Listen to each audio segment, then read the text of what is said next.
마음속의 수다, 방어, 계획, 놀이 같은 것이 비워지고 그리하여 신만이 있게 될 때 우리가 어떻게 축복의 상태에 도달할 수 있습니까? 어떻게를 묻는 말은 잘못된 질문이다. 그 어떻게가 수다를 불러들인다. 어떻게라는 방법론이 미래를 불러들인다. 어떻게가 방법과 마음을 안으로 불러들인다. 따라서 이것은 잘못된 질문이다. 마음속의 수다, 방어, 계획, 놀이 같은 것이 비워지고 그리하여 신만이 있게 될 때 우리가 어떻게 축복의 상태에 도달할 수 있습니까? 그것은 어떻게의 문제가 아니며 전혀 기술적인 것이 아니다.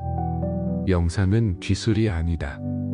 그대가 어떻게를 묻는 순간 버리고자 하는 그 모든 것들을 불러들이는 것이다. 어떻게라는 것은 지금 당장 할 수 없다는 것을 의미한다. 어떻게라는 것은 내일, 내일 모레, 이셈 혹은 후셈 같은 시간이 필요하다. 힌두교도들은 명상 기술을 매우 많이 개발했기 때문에 여러 셈을 가정하게 되었으며 이는 당연한 결과였다. 파탄잘리의 요가를 수행하는데 한 번의 셈으로는 충분하지 않다. 여러 번의 셈이 필요하다. 여러 번의 셈이 기본적으로 필요하다. 왜냐하면 한 번의 삶에서 그렇게 많은 기술을 수행한다는 것은 불가능하기 때문이다. 그대는 더 많은 시간이 필요하다. 그리고 시간이 더 필요하다는 것은 더 많은 마음이 필요하다는 의미이다. 시간과 마음은 서로 다른 두 가지가 아니다. 마음은 시간과 함께 있다. 마음이 바로 시간이다. 어떻게를 묻는 순간 미래라는 개념을 불러들이게 되고 결과적으로 지연을 초래한다.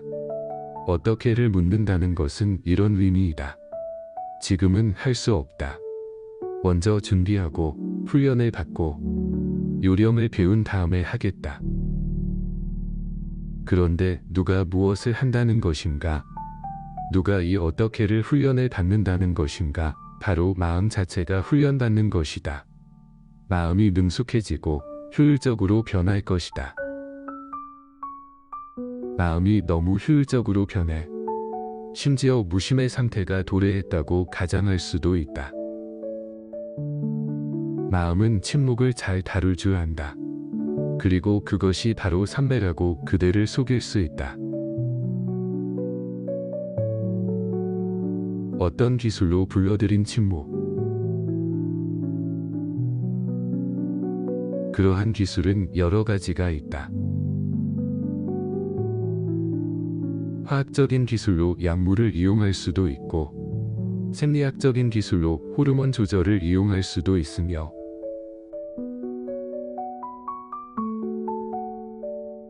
호흡을 통한 기술도 있지만 이것 역시 화학적인 변화이다. 우리는 호흡을 통해 산소와 이산화탄소의 내부 균형을 변화시키면 변화가 일어나는 것을 알고 있다. 또한 특정한 신체 자세를 유지하는 수행을 할 수도 있는데 이 수행도 마음에 영향을 미친다. 몸과 마음은 별개가 아니기 때문이다. 우리의 몸과 마음은 하나이다. 몸과 마음은 같은 동전의 양면과 같다. 몸과 마음은 서로 영향을 준다. 그 어떻게를 묻는 순간 그대는 기술, 요가, 마음 등등 모든 요령과 그와 관련된 전문 용어 체계를 불러들이는 것이다. 진정한 이해는 어떤 기술도 필요로 하지 않다. 이해 자체만으로 충분하다. 그리고 누가 이러한 기술을 사용한다는 것인가? 마음이 할 것이다. 만약 마음이 행위자라면 그대는 절대 마음에서 벗어날 수 없다. 마음이 행위를 하면 할수록 마음은 더욱 강화된다. 마음에서 벗어나려면 마음의 도움을 받으면 안 된다. 절대 안 된다. 그대는 묻는다. 우리가 어떻게 축복의 상태에 도달할 수 있습니까? 두 번째로, 그것은 도달해야 할 무언가가 아니다. 이미 거기에 있고, 이미 사실이며, 이미 일어났다. 멀리 떨어져 있는 곳이 아니며, 도달해야 할 목표가 아니다. 신은 목표가 아니다. 신을 목표로 삼는 순간, 그대는 욕망을 창출하는 것이다. 신은 욕망으로부터 멀리 떨어져 있다. 신은 목표가 아니다. 성취해야 할 것이 아니다. 그것은 이미 거기에 존재하지만 그대가 눈을 감고 있다. 그것은 이미 거기에 있지만 그대가 피하고 있다. 그것은 어떻게 신에 도착해야 하는 방법의 문제가 아니고 오직 신을 피하지 말아야 하는 문제이다. 신에게서 도망치지 말아야 하는 문제. 신이 있다는 것을 모른다고 계속 외면하지 말아야 하는 문제이다. 단지 열려있기만 하면 되는 문제이다. 이미 존재하는 것. 사람은 그것에 열려있거나 닫혀있을 수 있다. 그리고 존재하는 것에 닫혀있기 가장 좋은 방법은 미래에 머무는 것이다. 어딘가 먼 곳, 멀리 떨어진 목표. 예를 들자면 히말라야 산맥 같은 곳, 또는 하늘나라 7번째 천상 어딘가를 목표로 삼는 것이다. 아주 멀리 떨어져 있어서 계속 욕망할 수 있다. 그 욕망으로 수다를 떨 것이고, 방어, 계획 등등 그 같은 놀이를 즐길 것이다. 따라서 두 가지 핵심이 있다. 참 종교에는 어떻게라는 것이 없다. 선에서는 어떻게라는 단어가 없다. 그리고 두 번째로, 참 종교는 신이 이미 현현하고 있다는 것을 알고 있다. 그대와 신 사이에는 1인치의 간격도 없다. 심지어 신이 가까이 있다고 말하는 것도 정확하지 않다. 정확히 말해서 옳지 않다. 왜냐하면 가깝다는 말도 결국 어떤 거리가 있음을 말해주기 때문이다. 가까움도 거리가 있다. 신은 가까이 있는 것이 아니라 신이 그대이며 그대가 신이다. 물고기가 바닷속에 있는 것처럼 우리는 이미 그 안에 있다. 우리는 그것 속에 있다. 카비르는 말했다. 나는 바닷속의 물고기가 목마름을 느끼는 것을 보고 매우 웃지 않을 수가 없다. 우리는 그 안에 있다. 신은 편연이다. 그것을 축복이라고 부르거나 삼매라고 부르거나 그대가 원하는 대로 부르라. 그것은 우리가 존재하는 바다이다. 그것이 우리를 내부와 외부에서 둘러싸고 있다. 오직 그것만이 있다. 마음속의 수다, 방어, 계획, 놀이 같은 것이 비워지고 그리하여 신만이 있게 될 때 우리가 어떻게 축복의 상태에 도달할 수 있습니까? 마음의 수다를 멈추는 방법을 연구하면 마음을 강제로 멈추게 할 수 있다. 가능한 일이다. 수세기 동안 많은 기교와 지름길들이 발명되었다. 초월 명상도 그 방법의 하나이다. 만트라를 계속해서 반복해보라. 만트라를 반복하면 자장가가 되어 일종의 수면을 만들어낸다. 반복이 잠을 이끌어낸다. 아름답고 좋지 않은가? 나도 그것을 반대하지 않는다. 왜냐하면 수면도 다른 어떤 것과 마찬가지로 영적인 활동이기 때문이다. 깊은 수면은 매우 좋지만 삼매와는 아무 관련이 없다. 만약 그대가 한 단어를 끊임없이 반복한다면 어떤 단어이든 상관없다. 아주 전통적으로 숭배받는 소리, 옴, 람, 알라의 필요도 없다. 어떤 소리도 좋다. 어떤 단어라도 된다. 그대의 이름을 반복해도 된다. 그것도 효력을 발휘한다. 중요한 것은 단지 간격이 없도록 빠르게 반복하는 것이다. 즉, 람람 두 단어 사이에 간격이 없어야 한다. 그 간격 사이로 아무것도 들어올 수 없도록 해야 한다. 간격을 점점 더 줄이라. 남들이 서로 겹치게 하고 속도를 내고 미친 듯이 반복하라. 계속 반복하라. 그러면 자장가가 만들어질 것이다. 마음이 강제로 닫히게 될 것이다. 왜냐하면 마음은 두 가지 일을 동시에 할 수 없기 때문이다. 만약 그대가 만트라를 반복하고 있다면 마음은 생각이라는 것을 할 수 없다. 마음이 동시에 두 가지 일을 하는 것은 불가능하다. 생각을 하면 만트라를 잊을 것이고 만트라를 하면 생각하는 것을 잊을 것이다. 만트라 자체도 하나의 생각이며 그것도 매우 어리석은 생각의 한 종류이다. 그대는 만트라가 가치가 있다고 생각할지 모르지만 만트라는 매우 어리석은 것이다. 동양은 만트라 때문에 많은 고통을 받았다. 그것이 동양 전체의 의식을 매우 어리석게 만들었다. 그것 때문에 동양은 그리 창의적이지 않다. 예술, 과학, 어떤 분야에서도 그리 창의적이지 않다. 일종의 둔함, 일종의 우둔함이다. 그대도 이런 것을 보지 않았는가? 연년 동안 만트라를 해온 사람 주위에는 일종의 우둔함을 볼 수 있다.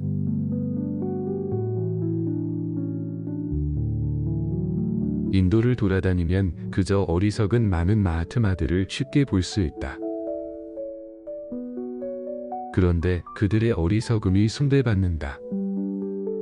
그들은 한 가지 일을 성공적으로 해내었다. 그들은 그들의 마음이 침묵하도록 억압했다. 어떻게든 마음이 침묵하도록 만들었다. 단식으로 마음을 억지로 조용하게 만든 사람들도 있다. 충분한 음식을 주지 않으면 점점 에너지가 줄어들게 된다. 몸에 에너지가 넘쳐나야 에너지가 머리로 올라갈 수 있지, 부족하면 공급되지 않는다. 왜냐하면 머리는 신체의 사치품이기 때문이다. 먼저 다른 기관들을 돌봐야 한다. 만약 심장과 머리 사이에 갈등이 있다면 몸은 먼저 심장에 에너지를 줄 것이며 머리는 기다려야 한다. 머리는 필수적인 것이 아니기 때문이다. 만약 위와 머리 사이에 갈등이 있다면 위가 먼저 에너지를 얻을 것이고 머리는 기다려야 한다. 몸이 필요로 하는 것보다 적은 영양분을 공급받으면 당연히 머리는 충분한 에너지를 얻지 못할 것이다. 그래서 역사 이래로 단식이 속임수의 하나가 되었다. 단식하라. 몸에 충분한 에너지를 주지 말라. 몸이 충분한 에너지를 얻지 못하면 마음도 에너지를 얻지 못할 것이다. 마음이 에너지를 얻지 못하면 생각이 멈출 것이다. 하지만 이런 상태는 부정적인 멈춤 상태이지 긍정적인 상태가 아니다. 살아있는 상태가 아니다. 미지의 것에 대한 열정이 없이 단지 둔하고 죽어있는 상태이다. 그 사람은 에너지가 없다. 그 사람은 정말로 무기력하다. 그를 브라마차리아라고 부르지 말라. 그를 독신의 사람이라고 부르지 말라. 단식을 심하게 하면 성에너지가 사라지고 거짓 근육 상태가 나타날 것이다. 왜냐하면 그것은 단순히 에너지 부족이기 때문이다. 그와 같은 일이 머리에서도 발생한다. 에너지가 충분하지 않으면 마음은 기능하지 않는다. 하지만 마음이 제 기능을 못한다는 것은 문제의 핵심이 아니다. 마음은 완벽하게 기능해야 한다. 완벽한 자동차처럼 윙윙거리면서도 불필요한 생각에 휘둘리지 않아야 한다. 마음은 살아있고 창의적이어야 하지만 언제든지 원할 때는 조용한 상태로 들어갈 수 있어야 한다.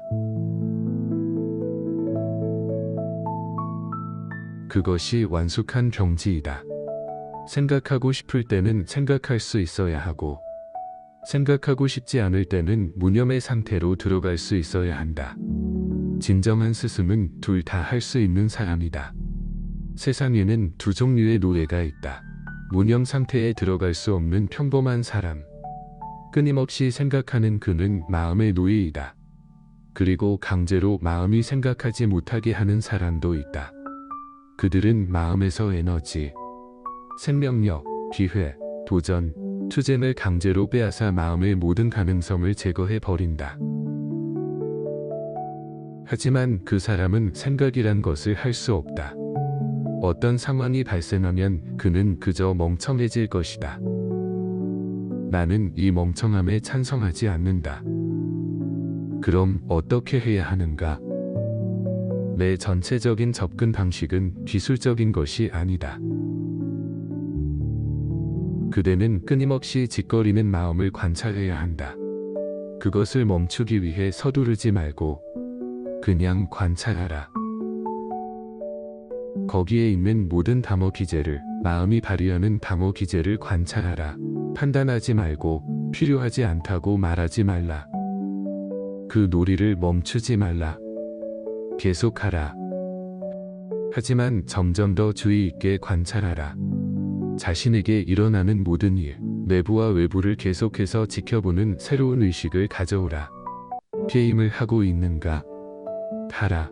게임에는 아무 문제가 없다. 완벽하게, 능숙하게 하라. 훌륭한 배우가 되라. 하지만 깊은 곳에서는 예민하게 깨어 주시하라. 내면의 거울처럼, 반영하는 의식처럼 자신이 게임하고 있음을 완벽하게 알고 있으라. 마음이 짓거리도록 하라. 주의 있게 관찰하라. 쉽지 않을 것이다. 만트라는 쉽지만 이것은 힘들 것이다. 몹시 어려울 것이다. 왜냐하면 그대는 계속해서 마음에 빠져들어 주시를 잊을 것이기 때문이다. 짓거리는 마음이 너무나 무성해서 그대는 계속해서 그곳에서 길을 잃어버릴 것이다. 하지만 걱정할 필요가 없다. 기억하는 순간 돌아와서 다시 그것을 바라보기 시작하라. 그리고 놓쳤다고 죄책감을 느끼지 말고, 비난하지 말고, 좌절감을 느끼지 말라. 이것은 자연스러운 것이다. 삶과 함께 마음은 생각하도록 훈련받아 왔다. 이제 그대는 훈련받은 대로 작동하는 마음의 전체 메커니즘을 관찰해야 할 것이다. 마음이 흐르는 것을 주시하면 그 흐름과 평행하게 새로운 것이 그대 안에 생겨난다. 기억하라. 마음의 흐름과 평행하게 주시가 생겨난다. 만트라를 반복한다는 것은 마음이 작동하고 있다는 의미이다. 그대 안에 평행한 의식이 생길 일이 없다. 그대는 단지 마음을 강제하고 있을 뿐이다. 하지만 마음의 흐름을 관찰할 때 마음보다 더 높은 것이 생겨난다. 언덕 위의 주시자이다. 주시자는 언덕 꼭대기에 앉아 온 골짜기를 내려다볼 수 있다. 주시자는 골짜기에 반대하지 않는다. 골짜기는 있는 그대로 완벽하게 아름답다. 주시자는 그것을 넘어서 있다. 다시 한번 반복하겠다. 주시자는 마음과 아무 관련이 없다. 주시자는 새로운 것이며 그대 존재 안에서 피어나는 새로운 성장이다.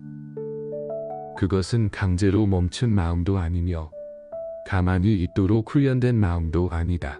그것은 새로운 그 무엇이다. 새로운 그 무언가를 초대한 것이다. 그것은 그대가 초대한 적이 없어 그대 내면에 숨어 있었던 그 무엇이다. 그 주시자를 초대하라. 처음에는 매우 수줍어할 것이다. 때로는 나타났다가 당연히 다시 숨어버릴 것이다. 하지만 단 몇 순간만이라도 나타난다면 그 순간들은 엄청난 가치가 있다. 24시간 중 단 한순간만이라도 주시자가 될 수 있다면 그것으로 충분하다. 그것이 효력을 발휘한다. 그것이 기적을 일으킬 것이다. 조금씩 그 관찰이 그대 안에 뿌리를 내리기 시작할 것이다. 마음은 그 자체의 평면에서 계속될 것이다. 그것에 신경 쓸 필요가 없다. 그것은 그것대로 있는 그대로 완벽히 좋다. 그 가련한 마음에 반대하지 말라. 그것은 그대에게 큰 도움이 되었다. 마음이 없었다면 그대는 살아남을 수 없었을 것이다. 지금까지 그대가 살아남을 수 있도록 도와준 것은 마음이다. 그것은 생존 수단이다.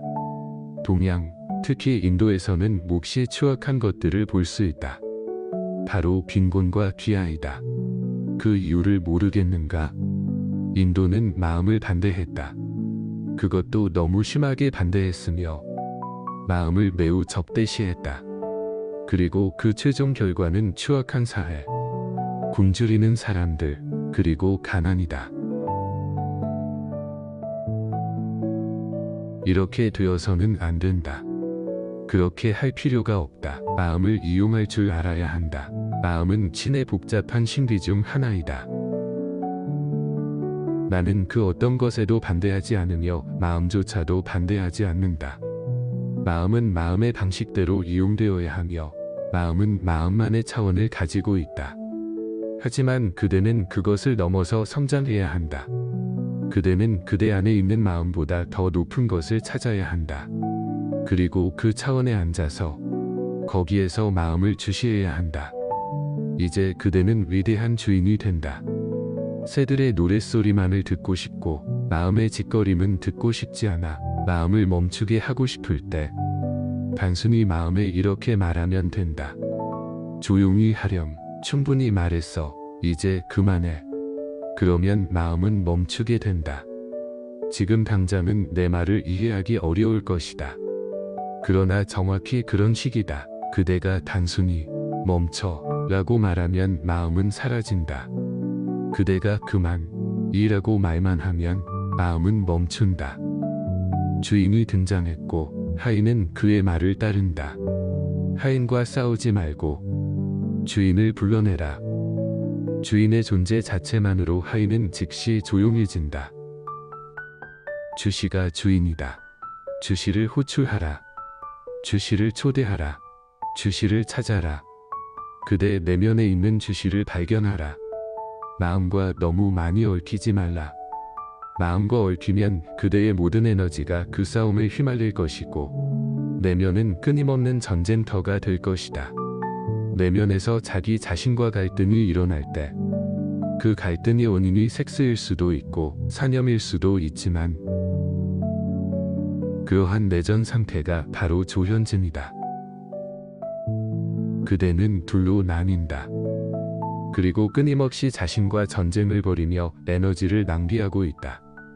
이 내전은 그대 안에 무언가 새로운 것을 창조하기는커녕 단지 그대를 더 약화시킬 것이고 그대를 점점 더 약하게 만들 것이다. 나는 그대가 약해지는 것을 좋아하지 않는다. 그러니 마음과 싸우지 말라. 마음을 넘어서 올라가라. 그대 안에 이미 어떤 무언가가 있는데 그것이 작동하지 않고 있다. 그것의 기능을 작동시켜라. 그것이 바로 선의 사람들이 말하는 제3의 눈을 여는 것이다. 그것이 거기에 있지만 지금은 잠재적으로만 존재한다. 심지어 생리학자들도 머릿속에 기능하지 않는 무언가가 있다는데 동의한다. 이것은 참으로 이상하고 신비한 일이다. 왜 자연이 그러한 기능을 창조해야 했는지 미스터리이다. 자연은 필요할 때만 무언가를 만든다. 머릿속에, 뇌 속에 기능하지 않는 무언가가 있다. 그 기관의 주요 부분이, 그 매우 중요한 부분이 기능하지 않고 있다. 그대가 내면의 주시자를 불러내면 그 부분이 작동하기 시작한다. 우리의 상황은 마치 다음과 같다. 이런 일이 있었다. 제2차 세계 대전 중에 한 원시 부족이 군인들이 버린 작은 항공기, 비행기를 우연히 발견했다. 그들은 그것이 무엇에 사용하는 물건인지 이해할 수 없었다. 그들은 오직 소달구지만 알고 있었기에 그것을 소달구지로 사용했다. 4마리의 소를 붙여 달구지로 사용했다. 그들은 그것을 매우 좋아했다. 그것은 멋진 운반 도구이었다. 그러던 중 어느 사람인가가, 아마도 더 지성적인 사람이 그 안을 자세히 들여다보았다. 거기에 아주 많은 기계 장치가 있었기에 그는 이렇게 생각했다. 이것은 단순히 소달구지만은 아니다. 소달구지에는 이런 기계 장치가 필요 없다. 그래서 그는 이것저것 만지다가 어느 날 우연히 어떤 것을 발견했다. 엔진이 드르륵 울리며 작동하기 시작한 것이다. 그래서 그들은 그것을 트럭처럼 사용하기 시작했다. 그런데 어느 날 또 다른 사람이 그것을 가지고 이것저것 만지고 있었다. 왜냐하면 거기에는 트럭에 필요 없는 것들이 아주 많이 있었기 때문이었다. 그러다 어느 날 우연히 그것이 날 수 있다는 것을 발견했다. 인간도 정확히 이와 같은 상황이다. 인간은 마음을 마치 소달구지처럼 사용해왔다. 소달구지에 연연해하지 말라. 다른 기능을 하는 도구들이 있으니 그것들을 찾아보라. 마음을 트럭처럼 쓸 수도 있지만 거기에 만족하여 매달릴 필요가 없다. 마음을 비행기처럼 쓸 수도 있다. 존재의 최고봉으로 날아갈 수 있다. 그래서 싸움은 내 방식이 아니다. 마음과 친구가 되라. 마치 어머니가 자식을 지켜보듯 큰 친근감으로 지켜보라. 큰 친근감과 사랑, 자비심으로 마음을 지켜보라. 그것은 그대의 기계이다. 그것에게 화내지 말라. 어리석게 기계의 작동 장치와 싸우지 말라. 마음속의 수다, 방어, 계획, 놀이 같은 것이 비워지고 그리하여 신만이 있게 될 때 우리가 어떻게 축복의 상태에 도달할 수 있는지요. 그대가 깨어 마음을 주시할 때마다 마음은 수다를 멈춘다. 마음은 주시를 매우 존경한다. 이것이 비밀이다. 때때로 시도해보라. 마음이 수다를 떨 때 한 가지 작은 실험을 해보라.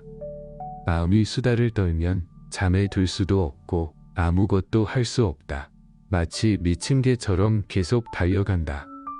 그때 단지 한 가지 실험을 해보라. 의자에 조용히 앉아 몸을 편안하게 하고 마음에게 이렇게 말하라. 좋아요. 들을게요. 무엇을 말하고 싶은지 말해보세요. 그러면 그 순간 그대는 놀랄 것이다. 마음의 수다가 멈춘다. 그대가 들을게요. 좋아요. 라고 말한 순간 마음이 멈춘다. 한순간에 일어난 일이지만 무슨 일이 일어났는지 이제 비밀을 알게 되었다. 그대가 들어볼게요. 라고 말하는 순간 주시가 발생한다. 마음은 주시자를 매우 존경한다. 주시가 있는 곳에 주인이 나타나고 노예는 단순히 그를 따를 뿐이다. 그렇다. 마음은 다시 수다를 떨 것이지만 그러면 다시 주시하면 된다. 그대가 듣는 자세에서 벗어나는 순간 마음은 수다를 떨기 시작할 것이다. 듣는 자세가 유지되면 마음은 수다를 떨지 않을 것이다. 그래서 그대가 지켜볼 때 기적이 일어난다. 마음은 조금씩 스스로 수다스러움을 멈춘다. 그리고 마음이 스스로 멈추면 거기에 큰 아름다움이 있고 빛나고 진동하고 율동하는 훌륭한 삶이 있다. 그것은 둔한 상태가 아니다. 붓다는 둔한 사람이 아니다. 붓다는 멍청한 사람이 아니다. 붓다는 부정적으로 침묵하지 않는다. 붓다는 절대적으로 긍정적으로 침묵한다. 침묵은 단지 생각의 부재가 아니라 주시의 현존이다.